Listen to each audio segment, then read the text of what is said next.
and welcome to another episode of Pep Talk. Very special ang guest natin ngayon dahil isa siyang multi-awarded actress at ang tinaguriang young superstar ng showbiz. Isa rin siyang devoted wife and mother. Wag na natin patagalin. Ladies and gentlemen, Judy Ann Santos. Relax! Oo nga! Ano Bigla ba? ako na-nervous. Welcome kailan to ikaw Pep naman Talk. yung Thank you. Bagong-bago to. Naninibago ka na may ganito ang pep. Oo. Tapos salamat na pinagbigyan mo kami. You're very much welcome. Pep pa. Ano ang secret ng kagandahan at parang mas gumaganda ka yata every time na nakikita kita? Kakaloka naman yan. Wala Promise. naman. Sa totoo, wala akong masabing secret. Parang feeling ko, basta happy ka inside out, it will show eh. Kung gaano ka komportable sa buhay mo, kung gaano ka confident sa sarili mo as a person, as a mother, as a wife, and as an actress din siguro. And feeling ko pag naging nanay ka na at nagsettle ka na sa isang part ng buhay mo na alam mong yun talaga yung ginusto mo for the longest time. Ano ka na eh, wala ka na rin talagang pakialam sa sasabihin ng tao, ang pakialam mo lang yung sasabihin ng pamilya mo. Ah, okay. Miss Judy Ann, pag-usapan naman po natin, syempre you have a movie right now. Yes. Si Agimat, si Enteng at si ako. Ayan. Yes. Kumusta po working with Senator Bong and Mr. Vic Soto? Masaya. Alam mo, masaya talaga. Makakumpara mo talaga ang pakikipagtrabaho sa mga artistang noon pa nagsimula at sa mga artista ngayon pa lang nagsisimula.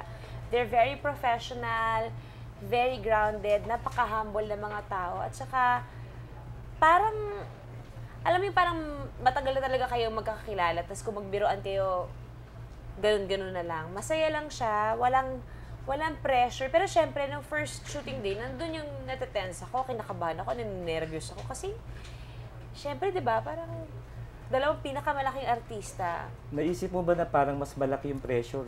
Hindi. Sabi mo walang pressure, pero parang sa mga taong manunood, syempre, may Bong Revilla, tapos may Vic Soto, tapos isang young superstar. Mas malaking expectations. Oo naman, natetense ako. Hanggang ngayon, iniisip ko pa ano bang mangyayari. Natatakot ako kasi, syempre, ako lang naman yung dumagdag sa pamilya nila, di ba? Parang matagal na nilang ginagawa to, and ako yung pinaka-latest addition sa family. Hindi mo maiwasan, may masasabi yung mga tao kung ano yung outcome ng movie. Oo. So I'm keeping my fingers crossed na sana magustuhan kasi na-enjoy ko naman din talaga yung paggawa ng pelikula. Oo. Meron po ba kayong nakikita doon sa mga entries na kalaban ng movie ninyo na sa tingin niyo yung magiging pinakamahigpit na competition ninyo? Alam mo, sa totoo lang, karamihan ng mga entries ngayon talagang very interesting.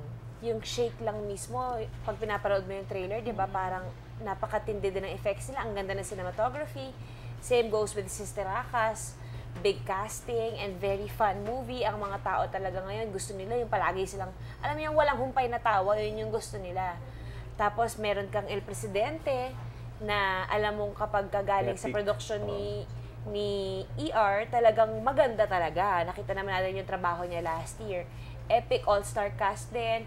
Wala akong itulak kabigan kasi alam ko yung proseso ng paggawa ng pelikula, kung paano namin ito pinaghirapan, I'm sure ganun din sila. So wala akong masabi na pwede namin makalaban kasi pwede namin maging katapat, lahat sila katapat namin actually. Kasi lahat talaga to alam mong pinaghirapan. Ito yung movie na parang for a while, di ba, parang lagi mong kasama si Ryan, tapos parang ito yung film fest entry mo na for a while ay ngayon ay hindi mo siya kasama. Oo, after 3 entries. Oo, kasi the last time kasi na nag-set visit pa kami, nagluluto-luto kayo sa set. Tapos ngayon hindi mo na siya kasama. So paano yung adjustment? Parang naman kami, may mga plano naman din kaming ganyan pagdating sa pelikulang ginagawa namin together kasi hindi naman pwedeng all the time kami yung magkasama. Siyempre, mananabang naman din yung mga tao. Tapos, siyempre, automatic pag kami yung magkasama, ang role namin, mag-asawa. Hanggang ilang storya ba yung pwede mong gawin sa mag-asawa, na mag-asawa talaga sa totoong buhay. So, pinipacing din namin. Tinatimingan namin kung ano yung tamang panahon para magpelikula uli kaming dalawa. Siyempre, pag-aaralan mo yung script. May give and take naman kami. Kaya, siguro by next year, si Ryan naman ang may entry. Makakasama mo. Syempre, aabangan na naman yung mga Ryan and Juday fans. Ayan. Sa karir mo ba, Juday, siyempre yung superstar ka na, may gusto ka pa bang ma-achieve? Sa totoo lang, Moch, hindi ko alam parang wala namang katapusan na ang karera mo bilang asing artista kapag nag-artista ka. Kasi it varies. Habang tumatagal ang panahon, nag-iiba din yung taste ng mga tao. Ikaw mismo sa sarili mo, alam mong kailangan mo rin mag-reinvent ng itsura mo, physically. Oo nga, tapos, parang nasisilaw ako sa mga... Huwag ka palaki magalala, ng palaki yung mga... Buti nga hindi umuulan, baka tamaan ako ng kidlat. palaki ng palaki, nasisilaw ako. Yun, kung sa ma-achieve, siguro yung makagawa lang ako uli ng isang drama na movie. Kasi parang medyo matagal-tagal na rin ako hindi gumagawa talaga ng heavy drama na pelikula. At saka yung makabalik muna uli sa teleserye. Next year ba magte-teleserye ka na? Next year yun ang project and a movie. Hindi ko pa lang alam kung kailan siya kailan siya ilalabas. Pero yun yung napapag-usapan namin sa ABS. Would you be willing to entertain kontrabida roles anytime soon? Oo naman. Matanda na ako para mag-isip pa ng, di ba?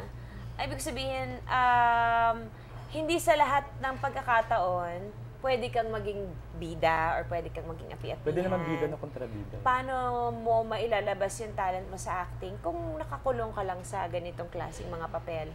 At saka, since halos naman lahat nagawa mo na, gusto mo rin naman para maiba naman yung makita ng tao at makita nila na maliban sa pagpapaiyak, kaya mo naman din magpaiyak. So, tatrabahuhin natin yung part na yan.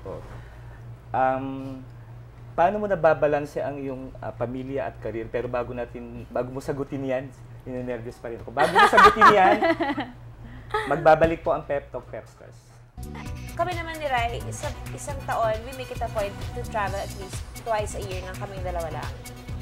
Kailangan kasi talaga ng couple time, kahit isang linggo lang. Kasi pag sumobra pa ng 7 days, mainit na yung ulo namin kasi hindi namin nakikita yung mga bata. So, paano kung he wants more than popcorn pa kunyari sa gabi niya? Alam mo na, para-paraan niya. Alam mo yan, Mars.